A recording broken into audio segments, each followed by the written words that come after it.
most recent story in the financial world, especially in Nigeria, is that the federal government has said that it will not go back on its plan to review the country's currency. Let's shed more light on that.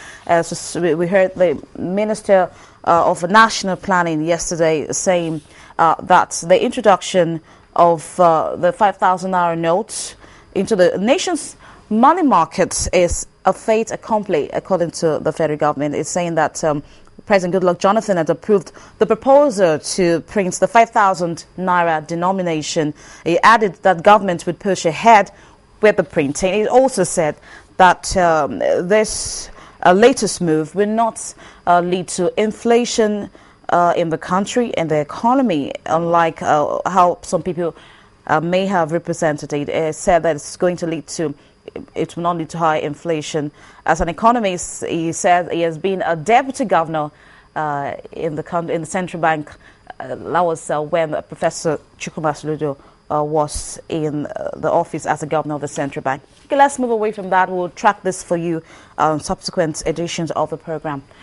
All right, we all saw when the federal government actually launched its second edition of the YOUWIN program, YOUWIN Initiative, that was aimed at developing young entrepreneurs in the country. But we'll go a little step further today as to examining how has Nigeria been able to handle its human capacity developments. And here to look at this issue and shed more light into them is Michael Adeleye. He's a human capital development expert. Good morning.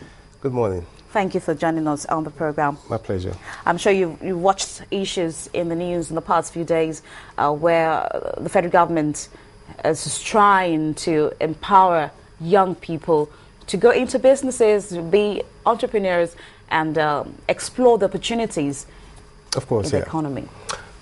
To be quite honest with you, it was a very great initiative, and I'm quite pleased with it. But the fundamentals that meant to be looked into properly, for my own judgment, it's not been looked into properly.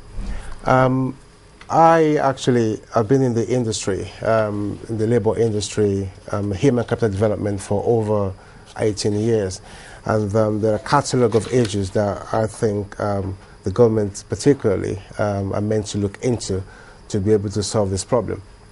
The YOUWIN initiative is a great initiative, to be quite honest with you, but there are a catalogue of issues that I think the government should put in place. What issues do you think they should look into? We're talking about tens of thousands or perhaps millions of job seekers in this country. And when you look at the basic fundamentals, why we haven't, because on paper you have Nigeria happens to have one of the largest unemployment rates in the world and of today. And if you look critically into what actually has caused or generated for us to have all this issue, I mean, we're talking about practical experience. You will find out today that most of our graduates that we have in this country today don't have the basic practical experience. And if I'm an employer and I need to employ someone to work for me, for example, I'm going to pay this person money, a salary or wages to say. Now, if I'm going to pay you, I'm not paying you per se. I'm paying the skills and the worth of experience you're bringing over to me. Now, if you don't have that experience, then why will I employ you in the first place? Now, if you look at that, the basis of that, I mean, most of our graduates today, they spend 4 or 5 years at the university. They graduate here without no iota of practical experience. Now, my own solution to this is there is no what we call voluntary work experience anymore or any longer in this country, whereby you allow people to actually, when they have holidays, when they have breaks in schools and so on and so forth, to begin to do voluntary work. You see, what I found in this country... Voluntary work. Voluntary work, yes. Now, the reason for that is, you see, you're going to think as a job seeker or as an undergraduate that you're offering your services for free, but it's not for free. You're the main benefactor, because by the time you go into work for XYZ Limited, they're going to monitor you, they're going to manage you. I mean, that space you're occupying is costing money as well. Can I just come in at this point? If they talk about voluntary work, and you see a young graduate, we'll get back to the issue of entrepreneurship, because I think we're trying to blend both on this program. Now, if we're looking at a young graduate, from what you've just said, who has no work experience, and you're telling him to do voluntary work, it's good in one part, and what if that is looking forward to getting something from it, to take care of himself? It means someone will just get a job, having to do a job without having to get paid. I saw the question. I mean, before you actually become a graduate, these are the steps you need to have taken before you become a graduate. Because if you don't take, you see, there is a price for everything.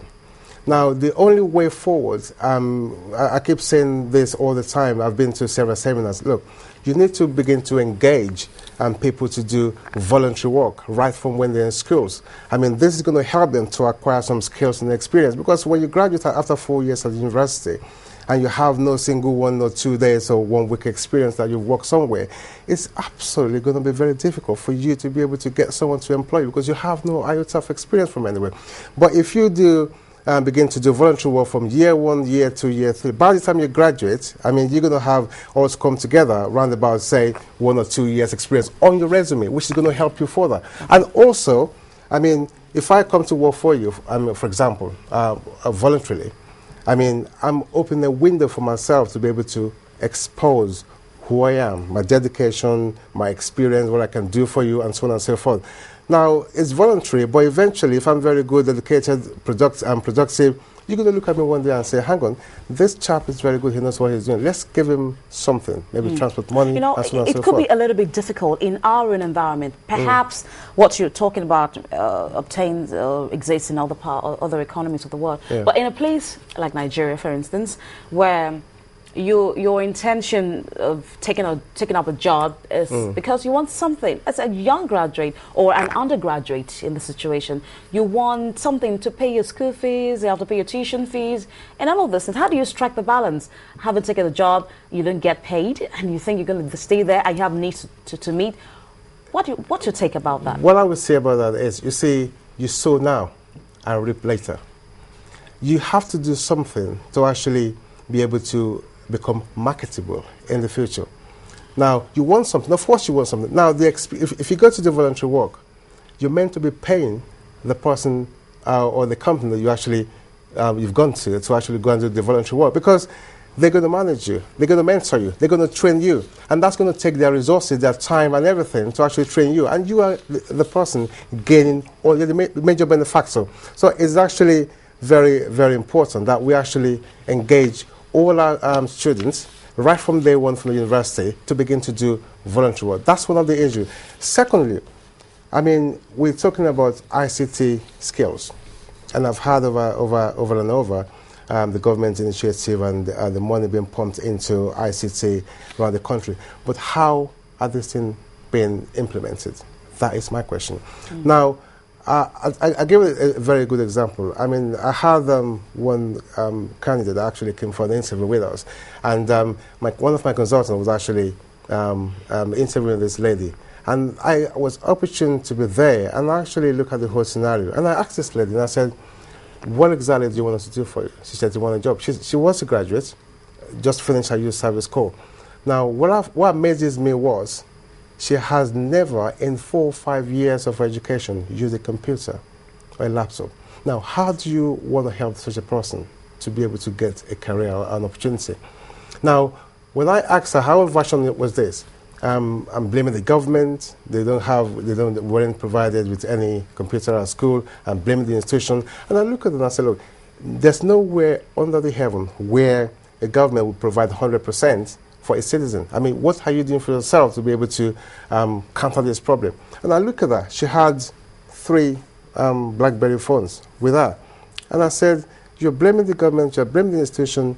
What have you done for yourself? If I auction 2 of these BlackBerry phones, I'm going to be able to maybe get about 30,000, 40,000 naira.